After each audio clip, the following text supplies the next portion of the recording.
Hey, Joseph here. Whenever I watch a video like this, the first thing that I notice is the microphone because it sticks out, it's hanging off your shirt. This has gotta end. I don't really like the fact that they always have these logo in front of the microphone and it just hangs off of your shirt. It doesn't make the talent look any good and it is highly distracting. So that's why I came about this product over here. Right now you are hearing my voice through this Sony recorder that I have tucked under the shirt. At least in recent days, that's how I record my voices, so there's plenty of videos out there that kind of lets you know what that microphone sounds like, or you're hearing it right now. But I can also switch over to Rode Wireless Pro to let you know how that sounds like when it is just hanging off my shirt like this. Based on my previous experience in the audio department, this thing is great, but for the video, not so much because it just becomes a distracting element, and I already said that. So let's just move on to this product that I want to introduce today, which is SmallRig, and it is called S70 Wireless Microphone, and it is a multi-device compatibility, and it is in color of black. So let's take a look at the box. It says SmallRig, the logo, and then the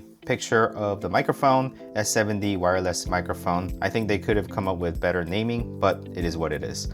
On the side of the box, it does show some specification here, as well as what's in the box. There are 2 TX transmitters, and then 1 receiver for USB-C, and then 1 receiver for 3.5mm audio jack, and then 1 charging case, and then 2 furry windshield or windscreen, and 1 USB-C charging cable, and then 1 3.5 TRS, and user manual, storage bag, and such. Going around the side, it does tell me that it has long battery life and it has wide operational range, high fidelity recording, and invisible wearing. And that's what I'm after actually. And on the back, couple of more small texts that I don't need to read right now. And then on the side, it does tell me that this is new and the name of the product and such. So let me go ahead and cut this open so we can all have a look. You can see the user manual, which I won't really get into since I think things are going to be pretty straightforward, but there's quite a few pages in multiple languages. And then a box for accessories. I suppose the carrying case and the cable is going to be included in here, perhaps the windscreens as well. So here is the pouch for carrying purposes with the logo on there, and inside the pouch there are furry windscreen, which I won't test today because I don't have windy environment in this room. And here is USB Type-C to Type-A cable, which I won't necessarily be using because I got plenty of other cables that can connect to USB Type-C. And then here is 3.5mm jack or audio cable for me to connect from this device, the receiver, to my camera. And by the way, that's how this Rode microphone is feeding into Sony camera, and that's how you're hearing my voice. Especially when I'm out and about, I use Sony ZV-1 to shoot most of the things, so I assume that's how I'm gonna connect, which is an overhead camera that you've been seeing all of this unboxing with. Anyways, going back to that camera that I'm recording the audio with, here is the actual microphone. There's a logo here, a couple of LED indicator. I suppose they turn on as I open up the charging case.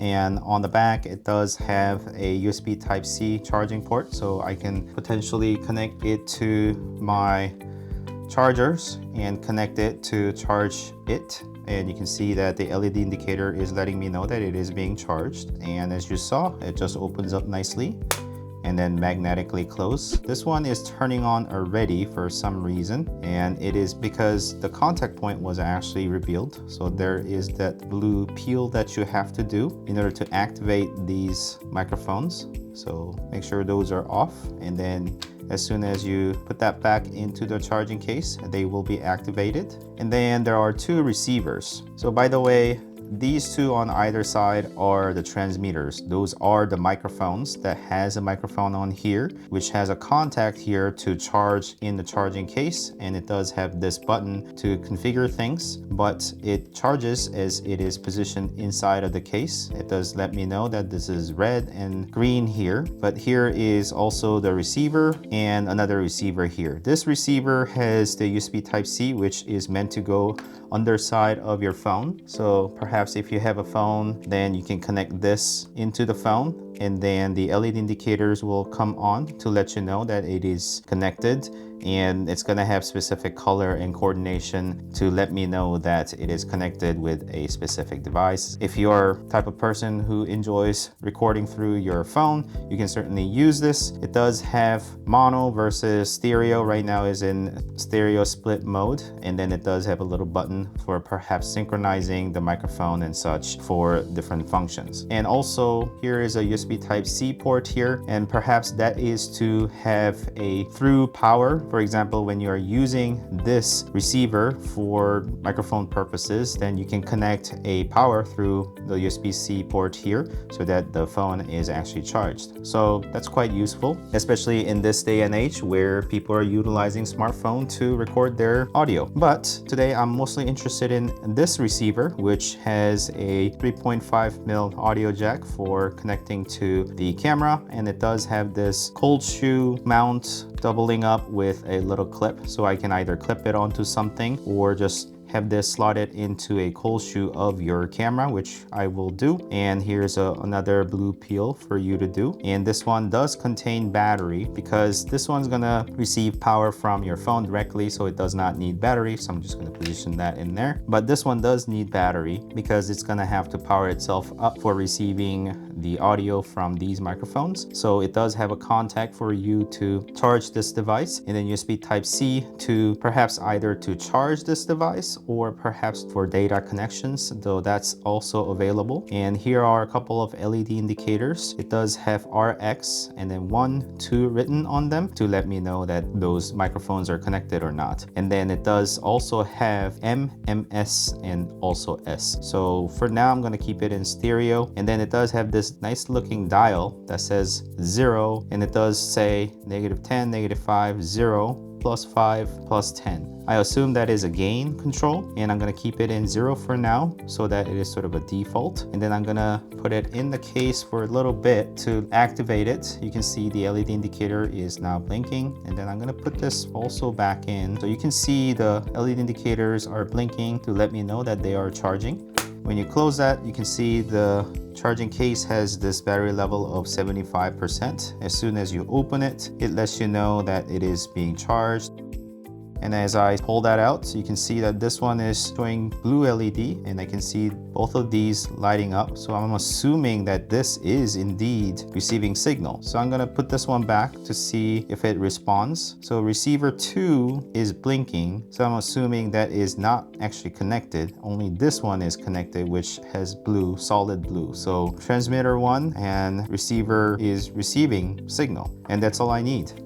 This is the clip, and you can just kind of pull this apart. It does have a little spring so that you can clip it onto your chest without having this bulk. And also this is quite comparably light if you were to compare to the microphone that I'm wearing. So hopefully I can easily mount this, and that would be the wrong way. So tuck the big puck under your shirt and only reveal that. And it's easy as that. You can see it will hang up there pretty well, whereas this one's gonna start sagging my shirt because of its weight, and as I move around it's gonna dangle around, and that's not too good. So let me go ahead and detach this and then actually attach the proper microphone that I'm after. So yeah, this looks miles better. So if I were to do my intro, hey, it's Joseph here.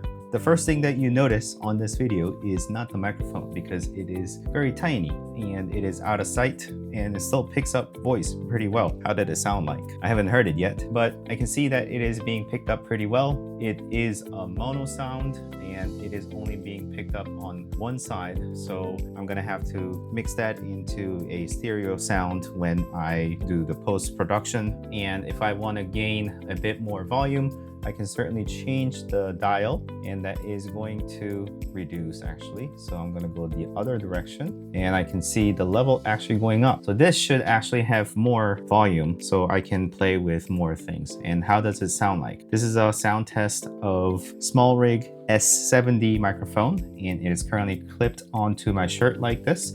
And this is what it sounds like. And it is not as distracting in the scene because it's not stretching my shirt, it's not dangling in front of you, and you can move around without it moving about and making ruffles of the sound. This is the sound that you can expect to hear through this microphone. And as I edit this video, I have realized that this microphone does have two different modes. One is noise cancellation and one without. So you can just press on the multi-function button and trigger it to be either in noise cancellation versus a normal connection. And right now I can see the solid blue on the indicator, which means that it is a normal connection, and this is what it sounds like on a normal connection. However, if I press the button,